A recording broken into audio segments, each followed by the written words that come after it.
आवाज आ रही है?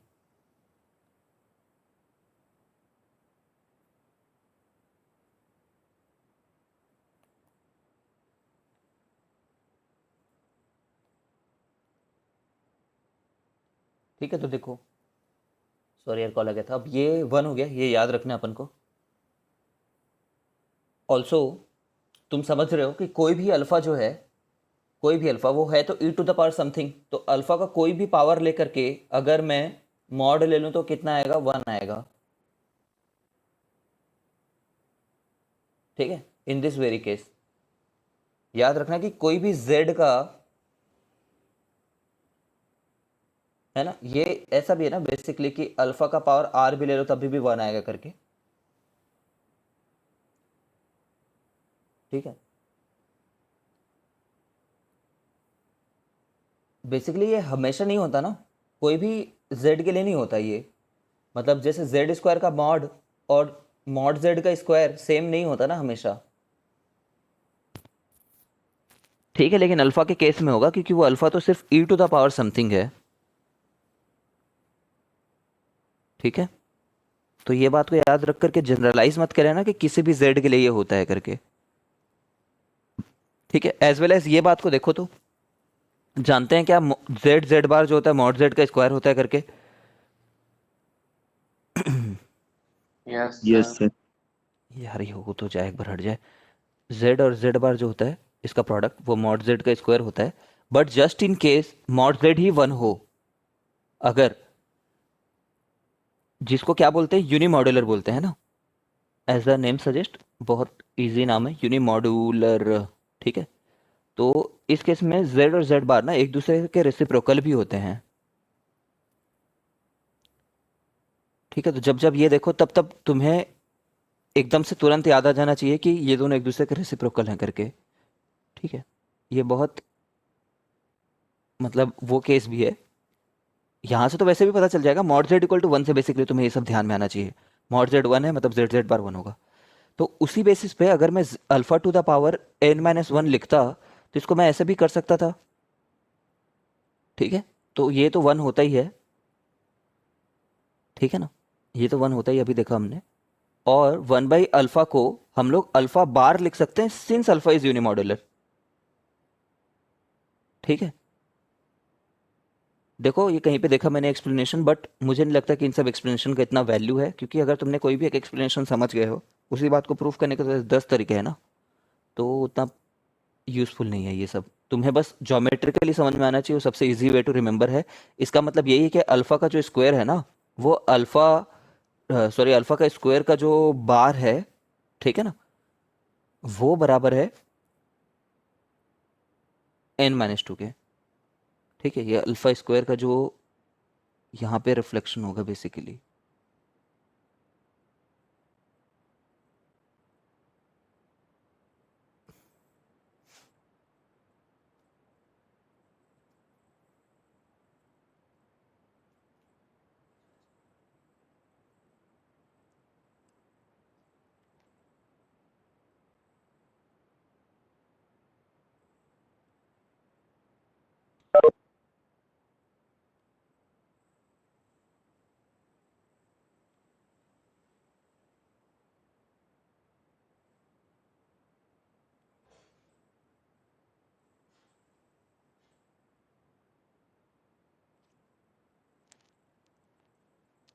ठीक है, हम लोग इस इक्वेशन को एक बार सॉल्व करके देखते हैं इतनी प्रॉपर्टी के दम पे, ताकि हम लोग को थोड़ा कॉन्फिडेंस है। एक बार तुम लोग सॉल्व करोगे बेसिकली। चलो मैं हिंट बता देता हूँ, तुम अगले क्वेश्चन को सॉल्व कर लेना। z to the power five equal to 32 है, 32 आयोटा है। अच्छा, चलो इस वाले को ना हम लोग करेंगे यार, रुक जाओ। टफ नहीं है, बस वो वाला चीज़ हम अलग तरीके से करने ही वाले हैं।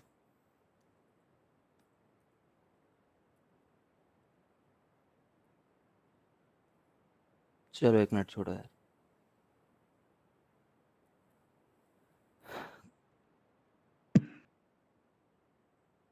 देखो, हमने अभी तक क्या किया है, z का power n equal to one को सॉल्व किया है। तो इसको तो हम लोग ऐसे भी लिख सकते हैं ना, z का power n minus one equal to zero है करके।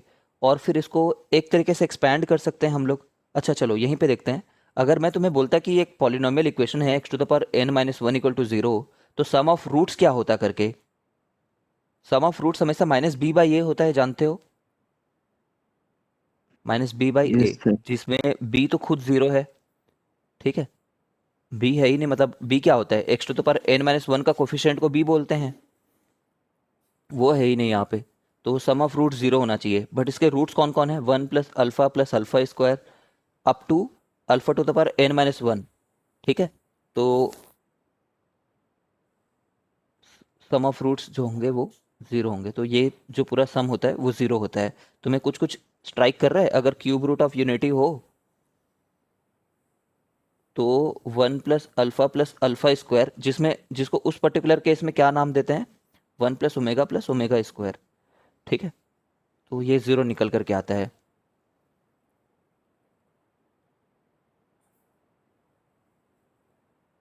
ठीक है, और रुक जाओ।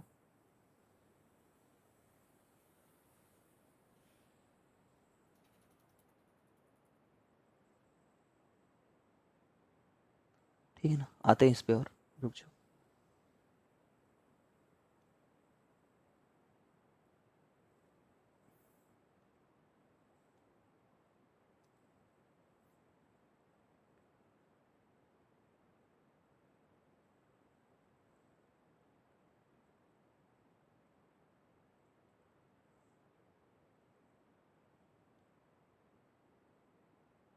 मिनट रुकना ना।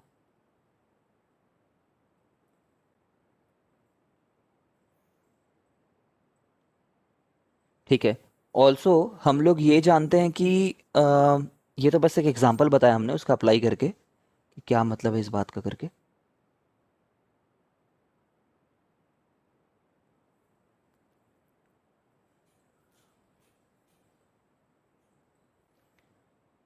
z to the power minus n equal to one,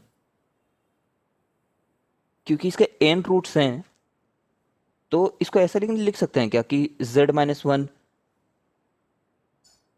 z minus alpha square up to so on z minus alpha to the power n minus one करके? ये किस हिसाब से लिखा है हमने? क्योंकि x का पावर n माइनस वन के अगर मैं कुछ रूट से बोल दूं, तो ये x माइनस मतलब रूट वन है ना। अल्फा, अगर बीटा गामा इसके रूट्स होते तो ऐसे लिखा करते थे, अल्फा बीटा गामा डेल्टा अगर रूट्स होते तो। ठीक है, इसी के बेसिस में हमने ऐसा लिखा। ठीक है, ये तो हमने रूट्स के लॉजिक से लिखा है, रूट्स के लॉजिक से। बट अगर हमें इसके लॉजिक से लिखना होता, बाइनोमियल के लॉजिक से, तो उसमें क्या होता है? एक्स का पावर एन माइनस वाई का पावर एन जो होता है, ये एक्स माइनस वाई, ये तुम्हें ना याद करा है मैंने पिछले साल। एक को कम करते जाओ, दूसरे को बढ़ाते जाओ।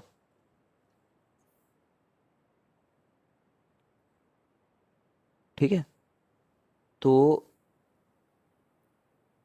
देखो क्या है कि टोटल पावर तो n होनी है, हर एक टर्म में टोटल पावर n होनी है, एक होमोजीनियस इक्वेशन है, लेकिन पावर एक यहाँ पे जा चुका है, तो यहाँ पे हर एक पावर की सम कितनी होनी है? n माइनस वन होनी है, तो यहाँ पे y का पावर जीरो रहेगा। ठीक है, फिर यहाँ पे n माइनस टू रहेगा, तो टोटल पावर तो n होनी है, तो यहाँ पे वन रहेगा, एंड सो ऑन, जब तक y n minus one x to the power zero तक नहीं पहुंच जाता। ठीक है ना, ये किसके लॉजिक से है? ये बाइनोमियल के लॉजिक से है।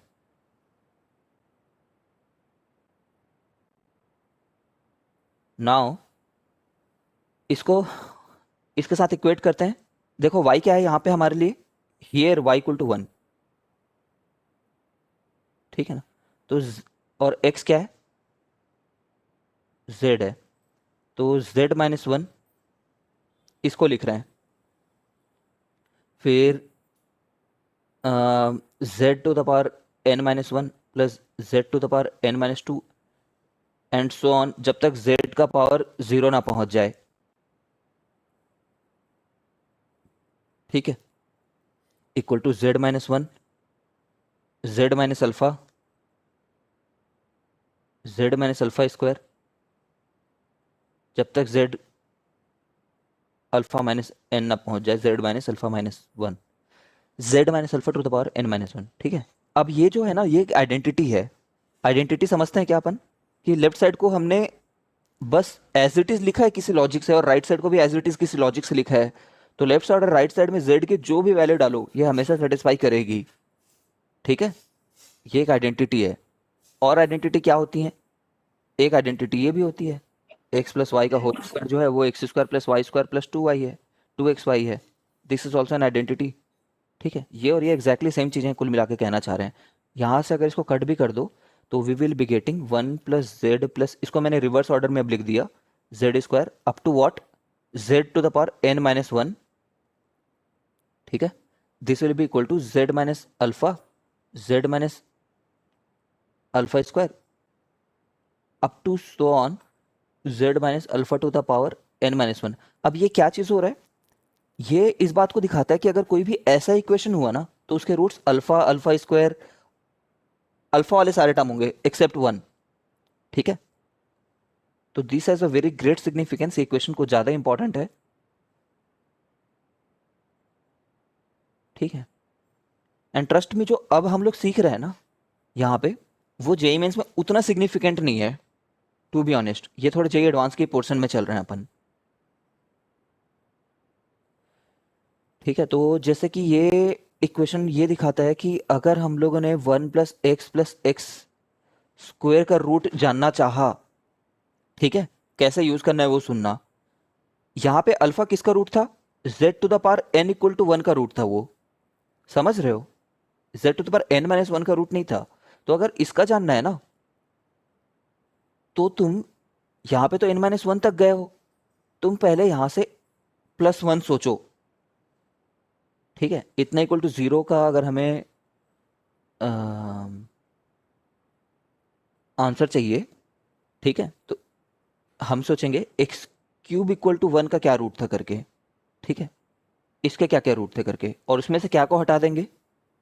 सॉल्यूशन 1 को हटा देंगे क्योंकि 1 को हमने हटा रखा है। ठीक है, तो x³ इक्वल टू 1 के 1 ओमेगा और ओमेगा स्क्वायर रूट थे। ठीक है, तो 1 को हटा देंगे। ठीक है, तो इसका आंसर क्या आ जाएगा? ओमेगा और ओमेगा स्क्वायर। ठीक है, फिर से सोचो, जब जहां तक भी दिया हो उतने +1 को हम सर्कल, उस सर्कल को उतने +1 हिस्से में ब्रेक करेंगे जिसका एक आंसर तो ये रहेगा और दो आंसर सिमेट्रिक जगहों पे रहेंगे। ठीक है, तो ये और ये आंसर रहेंगे फिर फाइनली इसके। तो तुम इसका आंसर देने की कोशिश करो, इसके रूट्स के एग्जैक्ट वैल्यू लिखो। ये तो मैं बता सकता हूँ ना ये क्या है। ठीक है, ऐसे ही तुम आयोटा के टर्म्स में इसके रूट्स के वैल्यू बताओ, आयोटा और जो भी एग्जैक्ट आंसर बताओ मेरे को।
ठीक है, तो इसके रूट्स क्या हो जाएंगे? एज सिंपल एज कि हम इस सर्कल को पहले जितना भी इसने दे रखा है ना, पहले तो पूरी थ्योरी याद होनी चाहिए हम लोग को कि कहाँ से ये सब बातें आ रही हैं। वो 10 बार प्रैक्टिस करने से आएगी। तो यहाँ पे पावर 3 तक पहुंचे हैं तो पावर 4 का सोचेंगे, पावर 4 के कौन कौन से रूट होते? तो पावर 4 के तो ये रूट होते। ठीक है, जिसमें से कौन सा रूट नहीं लेना है हमको? 1 वाले को। ये 1 वाले को क्यों नहीं ले रहे? क्योंकि उसको उसी को कट करके यहाँ तक पहुंचे थे अपन, ठीक है। तो आयोटा -1 और माइनस आयोटा रूट होंगे इसके। क्लियर है क्या अपन को?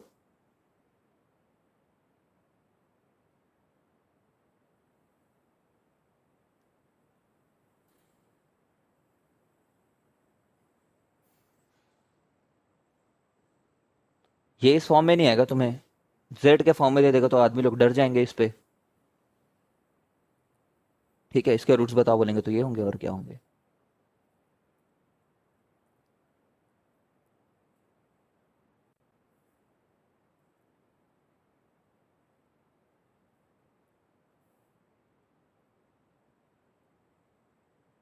आई थिंक समझ गए हो तुम।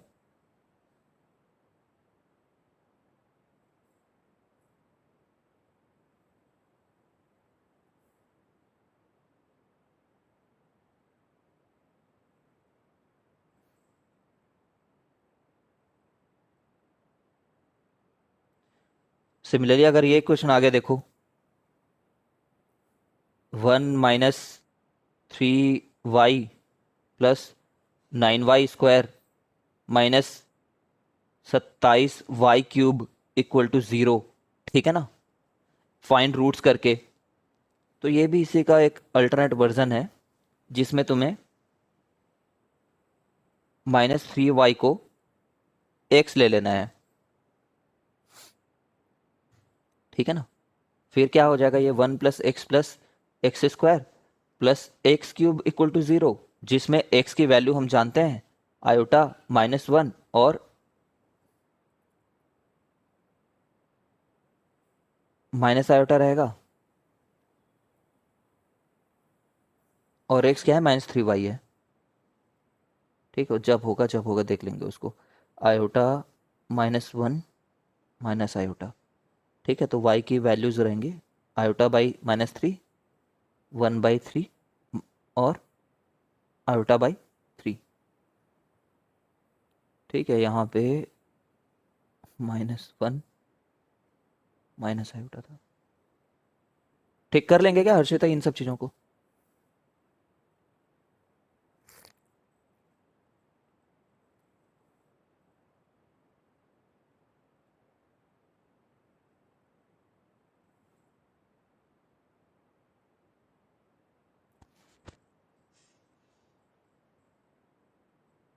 ठीक है, अब क्या करें?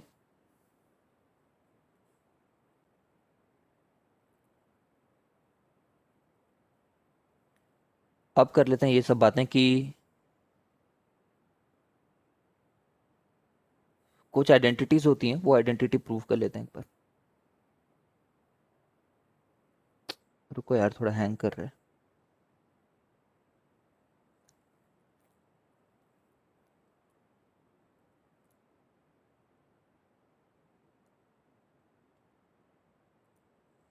Trigonometric identities.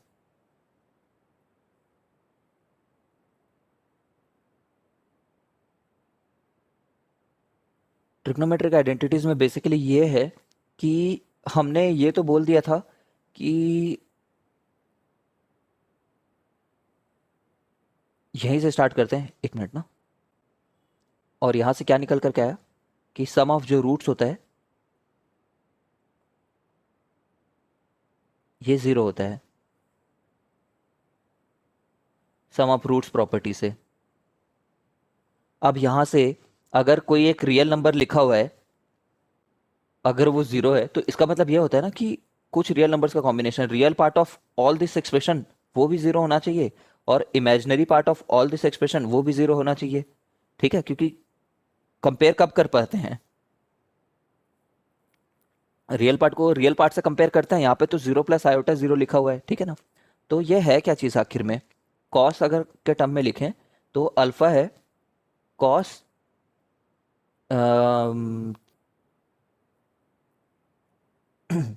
cos 2π/n plus iota sine 2π/n। याद आ रहा है ये कहाँ से आया करके? ठीक है, n हिस्से में बांटे थे, k की वैल्यू 1 रखे हैं। अब k की वैल्यू 0 रखे तब तो ये आया, k की वैल्यू 1 रखे, k की वैल्यू 2 रख देते हैं एक बार। तो 4 पाई।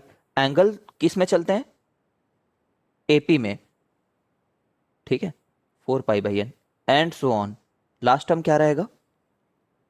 जब तुमने 2 बाई एन तो लिखा हुआ है ना, पाई भी लिखा हुआ है, के की जगह पे क्या लिखा है हमने? एन माइनस वन, ठीक है। कॉस भी टर्म रहेगा, cos 2 n minus one pi by n plus iota times ये, ठीक है, इतना इक्वल टू जीरो। तो इसमें real part equal to zero जब लगाओगे तो इसका मतलब ये होगा कि ये रियल पार्ट में तो वन भी आएगा, ठीक है, वन आएगा, कॉस आएगा, और कॉस कॉस वाले ही टर्म आएंगे, और एंगल किस में रहेंगे? एंगल एपी में रहेंगे, ठीक है। कॉस 6 पाई बाई एन, ठीक है, 2 pi by n 2 pi by n के गैप में बेसिकली, और लास्ट टर्म क्या होगा? 2 n-1 पाई बाई एन, ठीक है, ये जीरो हो जाएगा। तो ये एक प्रॉपर्टी हो गई जो हमने ना ट्रिग्नोमेट्री में भी निकाल सकते हैं, ट्रिग्नोमेट्री से,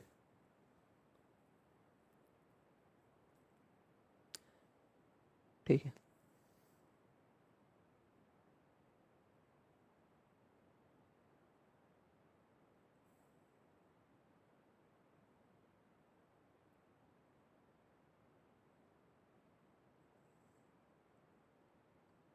और अगर हम इमेजिनरी पार्ट से कुछ फॉर्मूला डिराइव करने की कोशिश करें, imaginary part of this equal to zero से, तो तुम क्या बोलोगे? आयोटा आयोटा को तो हटाओ, क्योंकि आयोटा तो इमेजिनरी पार्ट, मतलब इमेजिनरी पार्ट मतलब क्या, साइन वाले पार्ट ना, तो वन नहीं आएगा बस इसमें, क्योंकि इसका तो इमेजिनरी पार्ट जीरो है, ठीक है।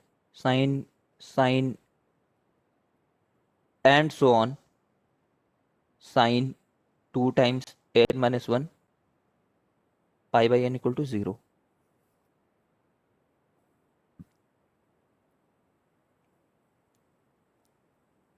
ठीक है। देखो, ये जो रिजल्ट्स है ना, इनको थोड़ा ज्योमेट्रिकली सोचने की कोशिश करो। ज्योमेट्री से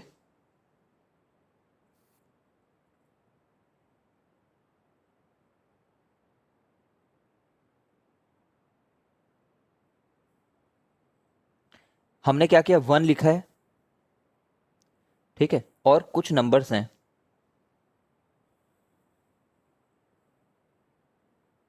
कुछ कुछ जगहों पे हैं।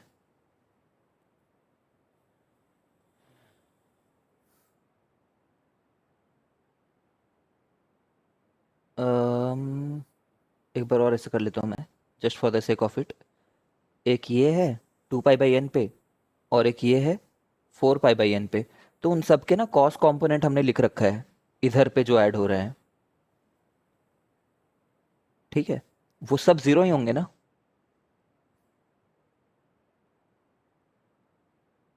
कैसे सोचें इस चीज को? चलो, इनका साइन कंपोनेंट सोच पाना तो बहुत सरल है ना, क्योंकि एक का जो साइन है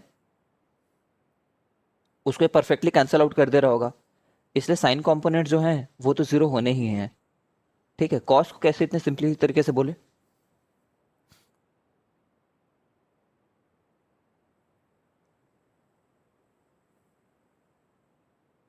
कोई भी एग्जांपल लेकर के तुम सोच सकते हो, कॉस कंपोनेंट भी जीरो होंगे जितने इधर कंपोनेंट हैं, ठीक है, एग्जैक्टली उतने कंपोनेंट इधर नहीं होंगे, ऐसा नहीं बोल रहा हूँ कि जितने कंपोनेंट इधर हैं उतने इधर होंगे, बट वो हमेशा जीरो आ रहे हैं। जैसे कि 3 का केस लेकर के देखो, 3 में एक ये नंबर होता है, एक ये नंबर होता है, एक ये नंबर होता है, ठीक है। तो ये पूरे नंबर के साथ में बाकी लोग जो हैं, ये हाफ और हाफ हो रहे थे, याद करो, ठीक है। तो ये एग्जैक्टली परफेक्टली कैंसिल आउट कर रहे हैं इनको, ठीक है। जब 4 लोग थे तो ये और ये, तो इनके ये कंपोनेंट तो ये कंपोनेंट, ये और ये आपस में कैंसिल आउट हो जा रहे हैं, और इसके तो कंपोनेंट ही नहीं है एक्स एक्सिस पे, ठीक है। सिमिलरली अगर 5 लोग हों, 1 2 3, ठीक है, कहीं पे होगा ये और नंबर, तो ऐसे टाइप से होंगे ये कि इसके कंपोनेंट्स मिल करके इसके इस कंपोनेंट्स को कैंसिल आउट कर देंगे इंक्लूडिंग वन, ठीक है। मतलब ज्योमेट्रिकली भी याद रखो तो तुम्हें थोड़ा ज़्यादा आगे जाकर के इंटरलिंकिंग के चलते कुछ फ़ायदा मिलेगा कुछ क्वेश्चंस में, ठीक है। तो ये दो चीज़ों को याद रखें। जैसे कि बेसिकली अगर मैं मान लो ये बोलूँ कि कॉस ऑफ कुछ एन की वैल्यू ले लेते हैं, लेट अस से एन की वैल्यू मैं ना 15 ले लिया मान लो, तुम्हें एग्जामिनर के माइंडसेट से सोचना है यहाँ पे। n को 15 लेगा अगर वो, तो और अगर 1 को नहीं लिखेगा तो क्या क्या लिखेगा वो? 2 pi by 15 plus 4 pi by 15। ठीक है, और लास्ट में क्या लिखेगा? 15 है, ठीक है, लेकिन क्या करेगा इसमें? 28 रहेगा, है ना। 15 दूनी 30 - 2, ऐसा करके सोचना है। इसका आंसर क्या आएगा तुम बताओ।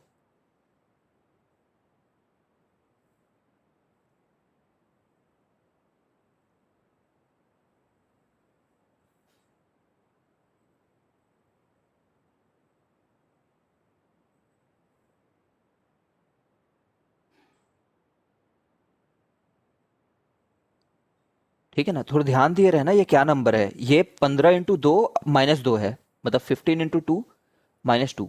ठीक है, देख ही पा रहे हो। ठीक है, तो इसका आंसर -1 होगा ना, क्योंकि बस 1 नहीं है यहाँ पे, सब अगर होते तब तो 0 होता। ठीक है देवेंद्र,